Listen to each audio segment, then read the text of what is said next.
Hey, I'm Brandon, and I'm here to talk to you today about internet advertising and how it has completely fallen apart. Yes, I've kind of lost my voice a little bit, not because I'm sick, but because I was screaming.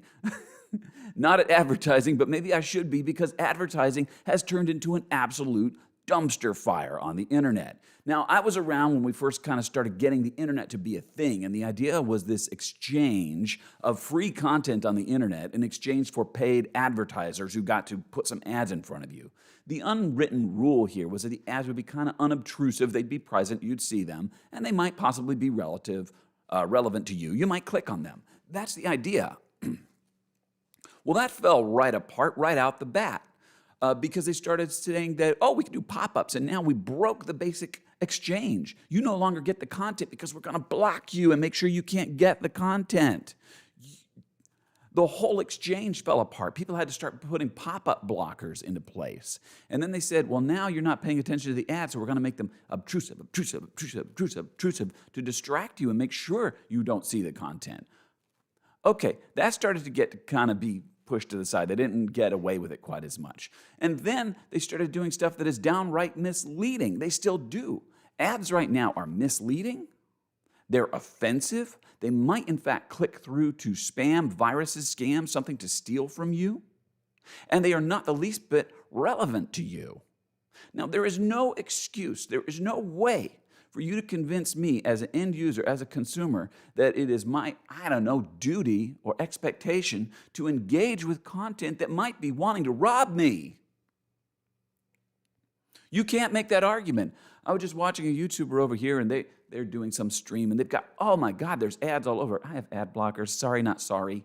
Ads all over the place. I'm like, what the heck is going on your screen? This is an absolute dumpster fire. They've got ads for prescription medicine for conditions I assume they don't have. I don't know. I know I've seen ads for prescription medication all over the place for conditions I don't have.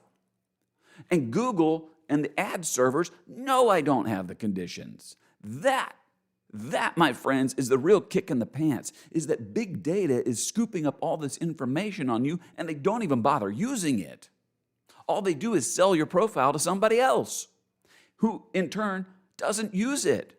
Now, me, sweet summer child, so naive, back in the day when Google got to be a thing and people were saying, they're going to get all this profile on you and all this data is going to be out there on you. And I said rather naively at the time, me hopeful and bright-eyed that I was, said, hey, that's okay with me. I think ads are just part of the way the world works, and at least I'll get relevant ads. To be so young and full of hope and idealism. I thought rather stupidly, maybe they'll show me an ad for a movie that I haven't heard about that I want to go see. Maybe they'll show me an ad for a product I don't know about. That's neat. I have never in my life clicked on an ad and thought that was a good thing that I just did. I think in the history of all of my internet browsing, I have seen 2 ads that might have been useful to me. I've clicked on other ads, a handful of times I've clicked on ads. I regretted it every single time because it was misleading, it was deceptive, it was scummy, it was scammy, it was not for me. There's no way I should have to engage with that content. Now, what's really amazing to you is that in spite of all of this big data, scooped up profile on you that's being gathered is not so shocking how much information they have, because you could look it up, by the way. You can look up and find out what kind of profile that Google has on you. You're not going to be shocked about how much data they have on you. You're going to be shocked about how wrong they are. They have me pegged down as 30-something. Wrong. Oh, he likes sports. Never engaged with sports in my entire life. I don't like sports. I am anti-sports. Sorry, not sorry. Again, that's just not me. I'm a techie, nerdy kind of a guy. I like graphics. I like computers. I like sci-fi movies. I like people doing model making and cosplay and all this stuff. You could promote that stuff to me, but they don't. They don't care who I am. They have absolutely no give a darn who I am. They don't even care that their ads are relevant to the same demographic. They don't even use demographic data to serve ads. How do I know? I was watching YouTube, and they had an ad for preschool children's toys, followed immediately by an ad for HIV medication for a couple of gay men in a bar is their setting there. And I thought, that's generally not in the same profile of consumers is usually not the kind of group you're going to group together. They don't care how far apart those two groups are. They also don't care that my profile doesn't fit either one of those groups. They know who I am. They don't care. They don't care to show me relevant data. They don't even care to show me ads that are even in the same ballpark. If it was like all family-friendly kind of ads all together, all right, well, that sort of makes sense. I mean, if they had the other ads about travel and leisure or anything like that all together, I'm like, okay, well, they've got some kind of profile. They've got information that is, first of all, wrong, and then, even if it's not wrong, it's not even being used. So the entire thing is a scam, and they don't even care. I know they don't care because my dear wife had on a video for our cat to click on fish, and they showed the cat an advertisement. I'm sure they were hoping that I saw it in the background, didn't see it. But they didn't care if the cat saw the ads. They just thought maybe the cat would click on it. If you got a room full of monkeys and they were all clicking on ads, it would be the same result. Because they don't care. It doesn't matter that the ads are actually resulting in sales. It matters that the ads are being shown. I know I have a background in marketing.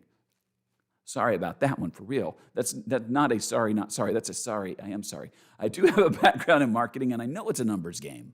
You know how many people you have to show an ad to in order to get your click-through rate. Say it's 2% click-through rate, then you know what your conversion rate's going to be on down. It's a numbers game. You know what it's going to cost you to show those ads versus the potential gain on the other end of it, so you can do a value calculation and decide if it's worth it. And then you can do the targeted ads to find out if it hit your demographic and you got the click-throughs or not. The people who are paying for these ads know whether they're getting click-throughs or not. They're paying people who've got the big data, the information, in the expectation that they're going to get a better rate of return. But at the end of the day, it doesn't seem to matter. You could show ads to an empty room, and what really matters is that the ads are shown. You can and probably do and probably will have an AI system in the background interacting with ads to give the false impression that the ads are being seen, shown, and interacted with, and then sell that false data to the people who are paying for the advertising. And it doesn't matter. So at the end of the day, I, as an end customer and a denizen of the internet, don't care to get caught in the gears of this giant, colossal, crazy machine of people paying AIs and monkeys to not watch advertising. So, yeah, I block ads. I think you should too. And with the recent situation where you have a company like Sony just saying, we're going to literally steal all of the content off of your computer that you bought and paid for, the whole thing starts to fall apart in a whole other direction. Who owns this data at the end of the day? Get a book. Thanks, everybody. I'm Brandon. I hope you give the video a thumbs up. Bye now.